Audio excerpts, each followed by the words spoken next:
तो ये लोग बिल्कुल नंगा नाच नाचते बीजेपी के लोग, बट कांग्रेस के लोग संस्कारी हैं, शिष्टाचारी हैं, जो भी बात रखते हैं वो शिष्टाचार में रखते हैं और ये समाज का कोई हित नहीं किया इन्होंने। और मैं आपके चैनल के माध्यम से बता रही हूं कि जब से ये लोग पार्टी में आए हैं तब से पूरे भारतवर्ष का विनाश हो गया है। जी नमस्कार, आरबी न्यूज देख रहे हैं आप, आपके साथ मैं हूं फैसल माज और आज मेरे साथ फिलहाल मौजूद है कांग्रेस महिला जिला अध्यक्ष रश्मि चौधरी जी।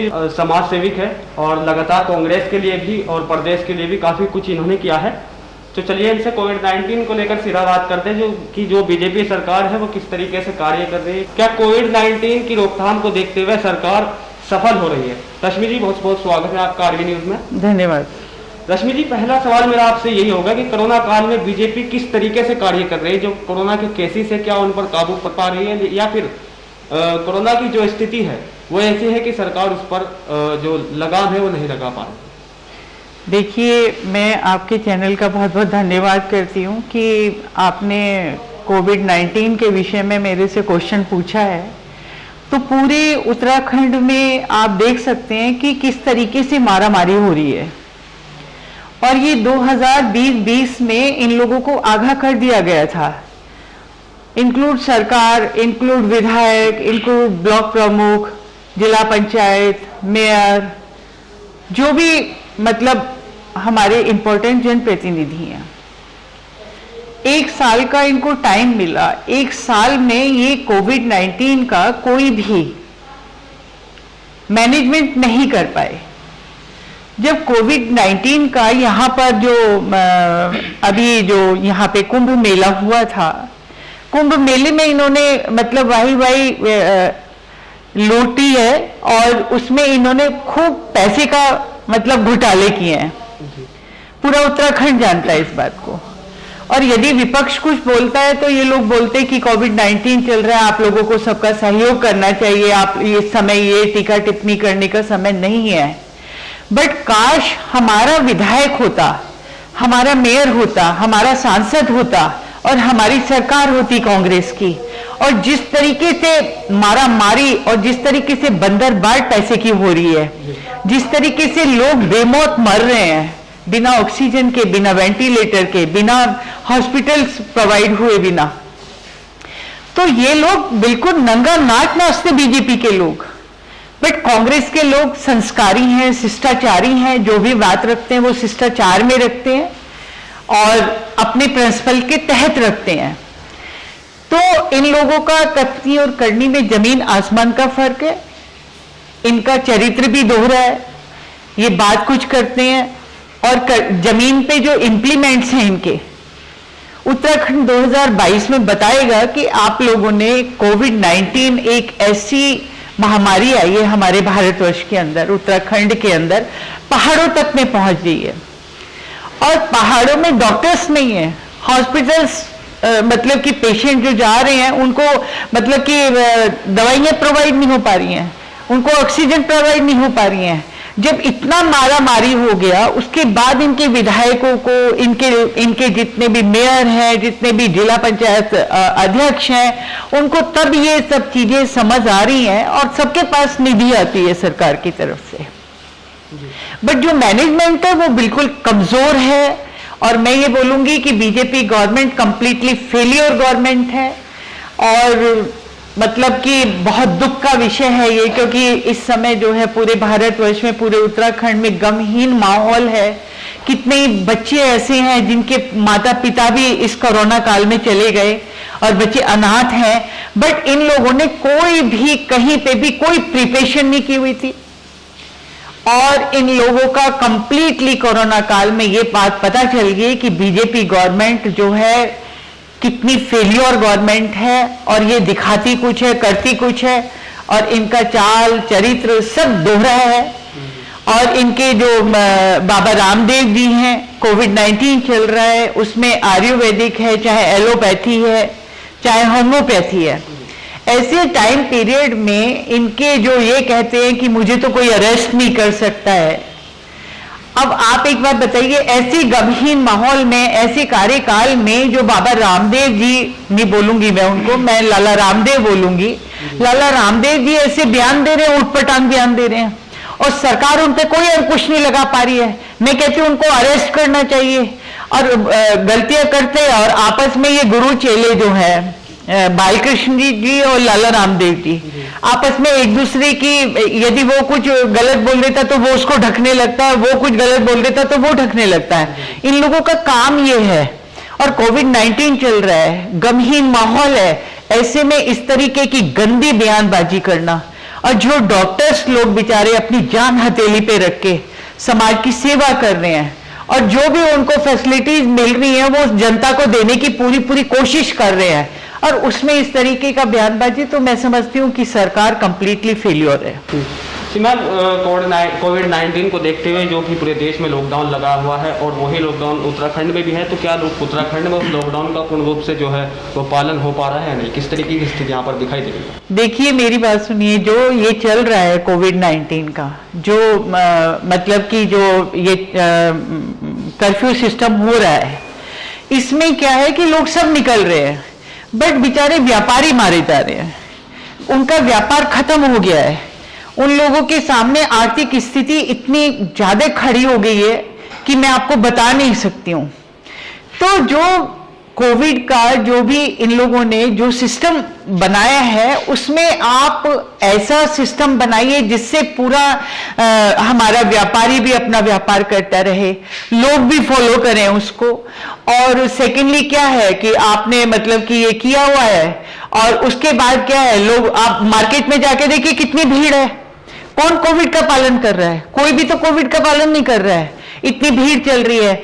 उसमें जो बेचारे यदि कोविड में यदि कोई सफर कर रहा है तो सबसे ज्यादा सफर हमारा व्यापारी वर्ग कर रहा है, छोटे बेचारे फुटकर कर रहे हैं, और जो बेचारे छोटे जो हैंड टू माउथ लोग हैं उनके सामने आर्थिक स्थिति बहुत भयंकर खड़ी हो गई है। कोरोना काल में किसका योगदान ज्यादा है? कुछ लोग ऐसे हैं जो लगातार कोरोना की दस्तक से ही लोगों को जागरूक कर रहे हैं, लोगों की मदद कर रहे हैं, लोगों की मदद के लिए आगे आ रहे हैं, तो क्या कहना चाहोगे आप इस पर? किसका योगदान आपको ज्यादा लगता है? सबसे ज्यादा जो योगदान है, मैं आपको बताऊं, कोविड कार्यकाल में सबसे ज्यादा हमारी आशाओं का और हमारी आंगनबाड़ियों का, इंक्लूड डॉक्टर्स, इन लोगों का इतना बड़ा योगदान है कि हमारी आशाएं आंगनबाड़ी घर घर जाके लोगों को अवेयर कर रही हैं।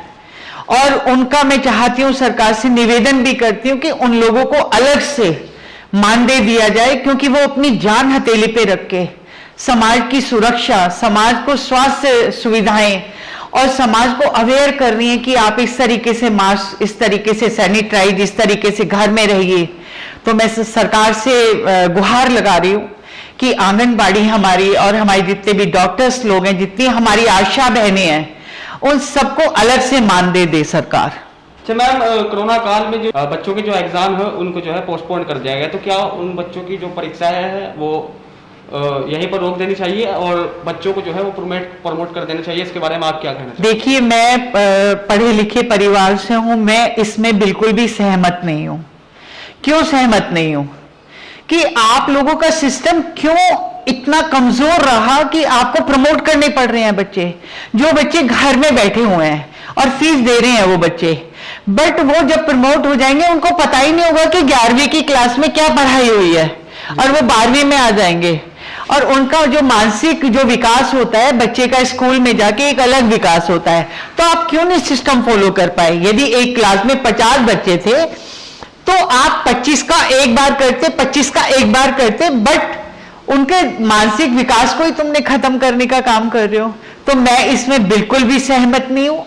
और जो सरकार कर रही है, मैं सरकार की शिक्षा प्रणाली पे मैं प्रश्न चिन्ह लगाती हूं कि इस तरीके से बच्चों का आने वाला कल अंधकार में हो जाएगा, वो कोई कंपटीशन नहीं दे पाएंगे, वो कहीं पे भी।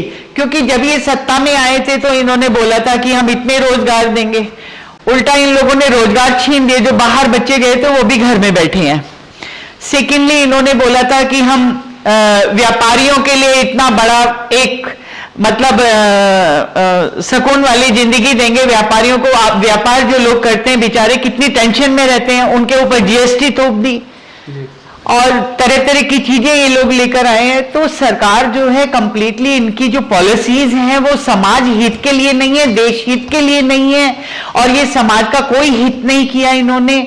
और मैं आपके चैनल के माध्यम से बता रही हूं कि जब से ये लोग पार्टी में आए हैं तब से पूरे भारतवर्ष का विनाश हो गया है। जी जी मतलब विकास की जगह ये लोग कहकर तो विकास आए थे, जी जी लोगों ने इनको भरपूर मात्रा में वोट करी, बट आप किसी भी क्षेत्र में चले जाइए, आप उत्तराखंड में उत्तराखंड में तो मैं बैठी हूं, आप यूपी में चले जाइए, कहीं भी चले जाइए, आप हर जगह पे हर व्यक्ति परेशान है। तो कोरोना काल में लॉकडाउन के चलते क्या है कि 12 बजे तक उत्तराखंड में भी 12-1 बजे तक उत्तराखंड में भी जो शॉप वगैरह है वो खोली जा रही है, और दारू के ठेके जो है वो लगातार वो तो लगभग सारा दिन ही खुलते होंगे। तो मैं कहीं ना कहीं आपसे ये जानना चाहता हूँ कि जब दारू के ठेके खुल सकते हैं, शॉप खुल सकती है, तो क्या कोरोना काल में स्कूल कॉलेजेस जो है वो सोशल डिस्टेंसिंग के साथ मास्क लगाकर क्या वो नहीं खोले जा सकते? आपने बहुत सही बात बोली है, और मेरी अपनी ओपिनियन है इसमें, कि पर्सनली मेरी ओपिनियन है कि दारू के ठेके तो क्योंकि इन लोगों को फायदे होते हैं ना, सरकार को दारू के ठेकों से फायदे होते हैं, चाहे किसी का घर बर्बाद हो जाए। अब कोविड में चाहे घर में लोगों के पास खाने को रोटी नहीं है, बट वो कानों के कुंडल चाहे गिरवी रखें, बट शराब पिएंगे घर को बर्बाद करने के लिए। मतलब देश को बर्बाद करने के लिए तो इनके पास सारे ऑप्शंस हैं कि दारू की दुकानें खोल के रखेंगे। लेकिन मैं ये कह रही हूं कि जो बेचारे व्यापारी हैं, जो मतलब कि अपने व्यापार की वजह से घर में आइसोलेटेड होके बैठ गए हैं और नजरबंद होके बैठ गए हैं, तो उनके लिए मतलब कि ये लोग इस तरीके से प्रावधान निश्चित करें कि भाई इस तरीके से दुकानों पे जो भी लोग आए तो ये अपनी फोर्स लगाए, कुछ भी करें, बट एक कोविड को मेंटेन करते हुए और अपने रोजगार भी चलते रहे और कोविड भी मेंटेन रहे। जी अच्छा मैम, कोरोना काल में जो गरीब स्तर के लोग हैं, जैसे कि सब्जी मंडी वगैरह हो गई, सब्जी वाले हो गए, फल फ्रूट्स वाले हो गए, या फिर मजदूर जो मनरेगा का काम करते हैं, रोजमर्रा का जिनका कार्य है, उनके बारे में आप क्या कहना चाहोगे, जो उनके जो रोजगार ठप गए, जो रोज करके खाने वाले हैं? देखिए, जो हैंड टू माउथ लोग हैं वो बेचारे बिल्कुल इस समय दयनीय अवस्था में हैं, और सरकार को उनके लिए बहुत विचार करना चाहिए। इस समय जो मिडिल क्लास है, जो लोअर क्लास है, जो हैंड टू माउथ लोग हैं, जो मजदूर लोग हैं, वो बिल्कुल खत्म हो गए हैं। देश खत्म होने के कागार पर आ चुका है।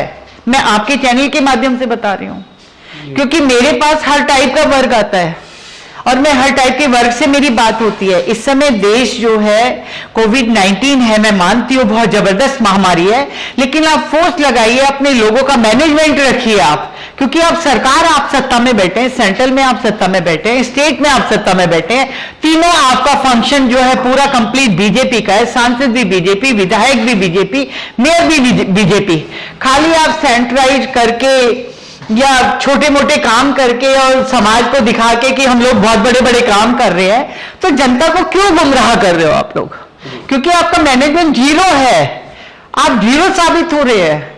आप किसी भी चीज में कोई भी फैक्टर उठा लीजिए, चाहे आप व्यापारियों का फैक्टर उठा लीजिए, चाहे मजदूरों का उठा लीजिए, चाहे युवाओं के रोजगार का उठा लीजिए, चाहे किसी भी कर्मचारियों का उठा लीजिए। अधिकारी जो है, ठीक है, उसको बेचारे को नौकरी करनी होती है, वो इनके दबाव में काम करते हैं।